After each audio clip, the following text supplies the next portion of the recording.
Time है और मुझे पता है आप सब बिज़ी होते हैं कवरिंग इलेक्शन थ्रू। पहले मैं शुरू करूंगा अल्लाह के नाम से, बिस्मिल्लाहिर्रहमानिर्रहीम। इस पार्टी का ये पहला इलेक्शन है पार्लियामेंट का। हमने 2 जगह से कैंडिडेट्स फील्ड किए हैं। श्रीनगर की कॉन्स्टिट्यूंसी से मोहम्मद अशरफ मीर साहब, जैसे आप सब जानते हैं, और साउथ अनंतनाग राजौरी कॉन्स्टिट्यूंसी से जफ़र इकबाल मनहा साहब। नॉर्थ में, कश्मीर में हमने कैंडिडेट फील्ड नहीं किया है और मुझे आज खुशी होती है कहते हुए we will be extending support to people's conference led by Sajad Gani Lone in the north.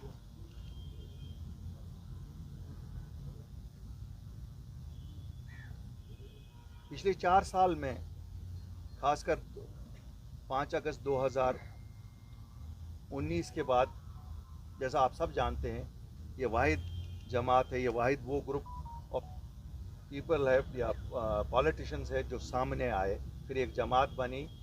और ये जमात किन हालात में बनी आप सबको पता है। हमने 4 साल में पीछे की तरफ नहीं देखा। लोगों ने पहले तो बहुत कुछ सुनाया, लेकिन बाद में इतना मोहब्बत दिया कि आज अगर आप देख रहे हैं कि एक पॉलिटिकल फोर्स अगर इमर्ज हुआ, वो लोगों की मदद से इमर्ज हुआ। और शायद ये जितने साथी आप देख रहे हैं, ये जितने लोग आप यहाँ देख रहे हैं, ये 18 कॉन्स्टिट्यूंसियाँ नॉर्थ की हैं। सब 18 कॉन्स्टिट्यूंसियाँ नॉर्थ की हैं, जिनके ये कॉन्स्टिट्यूंसी हेड्स हैं वहाँ के। तो लोगों के प्यार और हमारी मेहनत, इन सब लोगों की मेहनत से आज शायद पॉलिटिकल पार्टियों को लगता है कि इनका सपोर्ट भी ज़रूरी है। मैं इसका श्रेय लोगों को देता हूं और इन अपने साथियों को देता हूं, जिनकी वजह से हमारी एक पहचान लोगों में बनी है। चाहे शहर श्रीनगर कॉन्स्टिट्यूंसी श्रीनगर हो, साउथ हो, या राजौरी हो, या पुंछ हो, या जम्मू हो। मैं लोगों से दरख्वास्त करना चाहता हूं, क्योंकि आप आज यहाँ हैं, एक बदलाव लाने की ज़रूरत है। एक जो सियासत यहाँ रिवायती सियासत रही है, जो इमोशंस की सियासत रही है, मैं मानता हूँ हम सभी शायद कहीं ना कहीं जिम्मेवार हैं। लेकिन अगर हम 70 साल को भूल भी जाएं, कहें कि 70 साल हम सब आवारा गर्दी में रहे, लेकिन ये 5 साल तो कोई नहीं भूल सकता है। 5 अगस्त 2019 के बाद कोई भी जम्मू कश्मीर का वासी नहीं भूल सकता है कि जो सियासी लीडरान थे उनका रोल क्या रहा।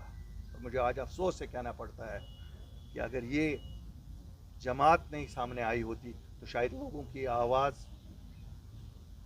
5 अगस्त के बाद जैसे 3 महीने कहीं सुनी नहीं गई, कोई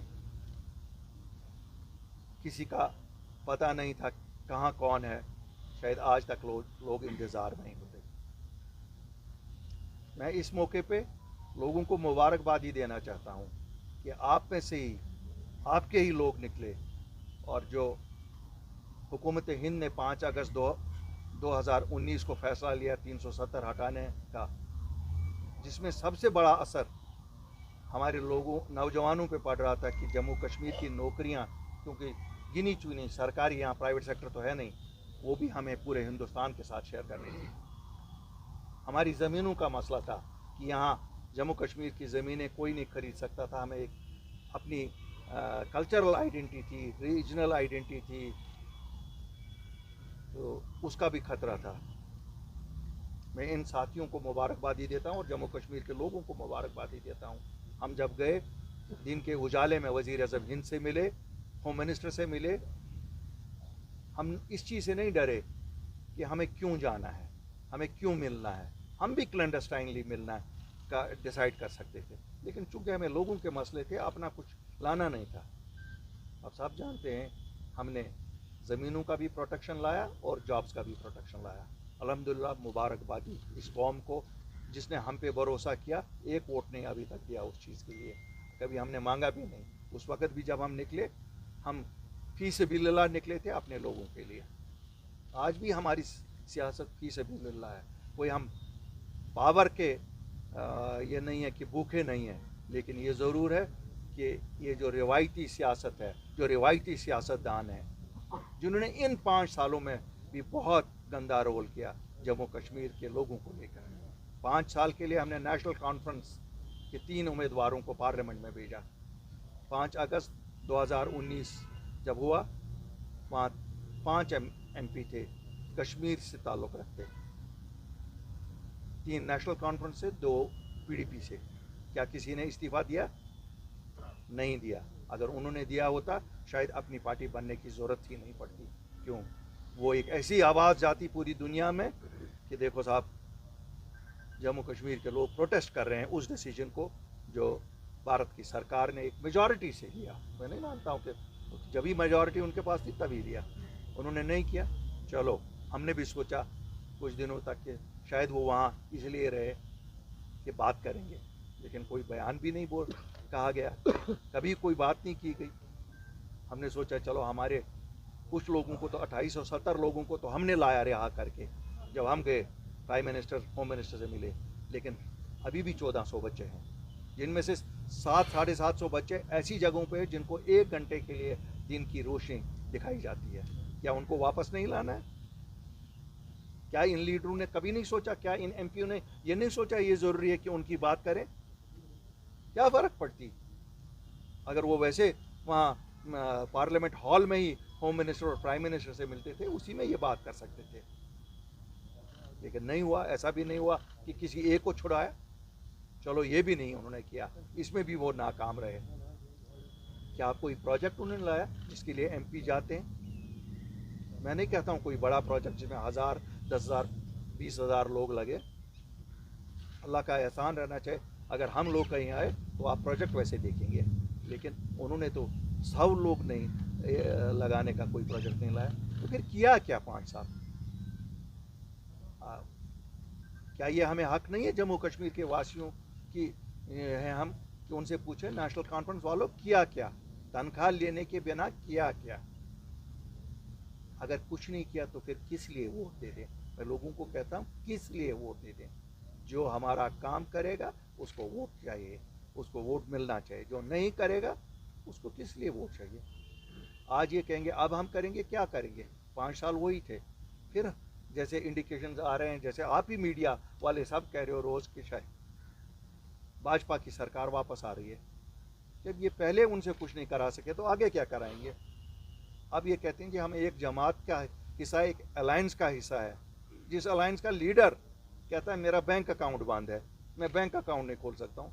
तो यार मेरे तो 1400 बच्चे रिहा होने हैं, मेरे तो 37,000 वेरिफिकेशन पेंडिंग है, मेरी तो 5,500 उन बच्चों की वेरिफिकेशन पेंडिंग है जिनको नौकरियाँ कंपटीशन से मिली है, मेरी तो स्टेटहुड अभी बाकी है, मेरा तो एस्पा उठना है, मेरे तो कितनी चीज़ें बाकी है।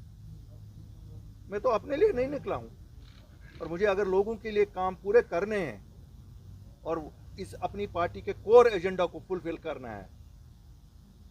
कोर एजेंडा तो हमारा यही था ना, protection of jobs, protection of land rights and restoration of the statehood. तो सपोर्ट करेंगे। सजाद साहब भी एक नई सियासत को रिप्रेजेंट कर रहे हैं। अगर रिवायती सियासतदानों को मेरा मशवरा बिन मांगे मशवरा मैं दूंगा कि अपने आप को रिटायर करो। शायद आप लोगों के साथ वफा नहीं कर सके, वो वफा का वादा निभा नहीं सके, हमें अमन से जीने दो। नहीं हमारे नौजवान के दिमाग में ये डालो कि 100 साल की जंग लड़नी है। हमें कोई जंग नहीं लड़नी है। हमारा मुकद्दर 47 में डिसाइड हुआ, हमारा मुकद्दर हिंदुस्तान के साथ लिखा गया है।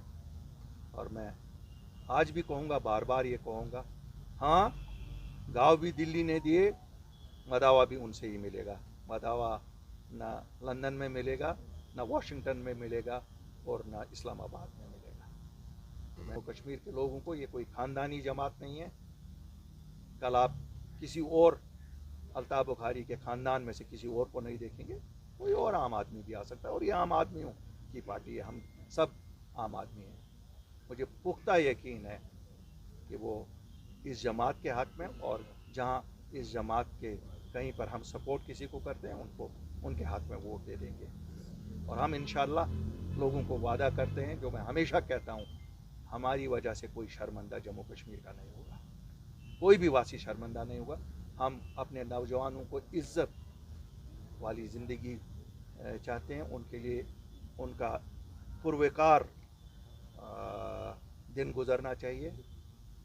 वो भी उसी तरह से पूरे हिंदुस्तान में जाके अपना काम करें या सैर तफरी करें जिस तरह कोई भी हिंदुस्तान का वह नौजवान घूमता है।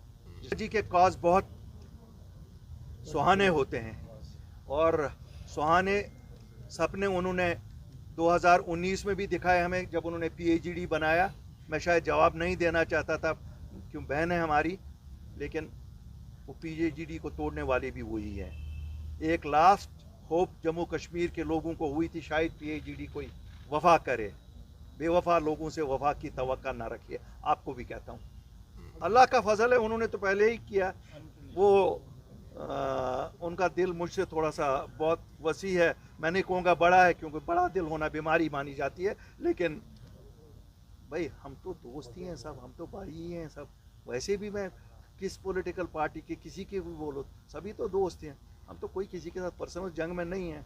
कभी कभी आप लोग मीडिया वाले खुश हो जाते हो जंग कराने में, मैं कहता हूँ ना कराओ ये जंग। क्यों, हम तो एक ही हैं। तुमने शाल शाल ब्योन ब्योन टोइंग विज कुनी मता करते ये एक्सपोजू पन पान करा।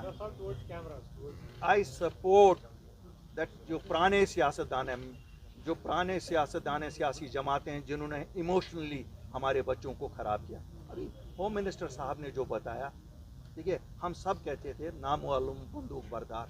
कितने लोग हमारे दोस्त यार रिश्तेदार, आपके लोग, आपके मीडिया फिटन के नामालूम बंदूक बरदार। पहली बार हिंदुस्तान का होम मिनिस्टर ये कह रहा है। आपको देखिए, United Nations takes care note of it, human rights commission of the world takes care, Amnesty International takes. जब होम मिनिस्टर हिंदुस्तान का कहे कि नेशनल कांग्रेस और PDP ने फेक एनकाउंटर्स किए, तो नामालूम बंदूक बरदार की पहले बार निशानदेही हुई है। अगर क्या आज तक हम में से किसी को नामालूम बंदूक बरदार की निशानदेही हुई थी? तो वो खुदा जाने और होम मिनिस्टर जाने। क्यों, होम मिनिस्टर तो ये नहीं ना बोलेगा जो एमनेस्टी में कल रिकॉर्ड होगा, जो यूनाइटेड नेशंस में कल होगा।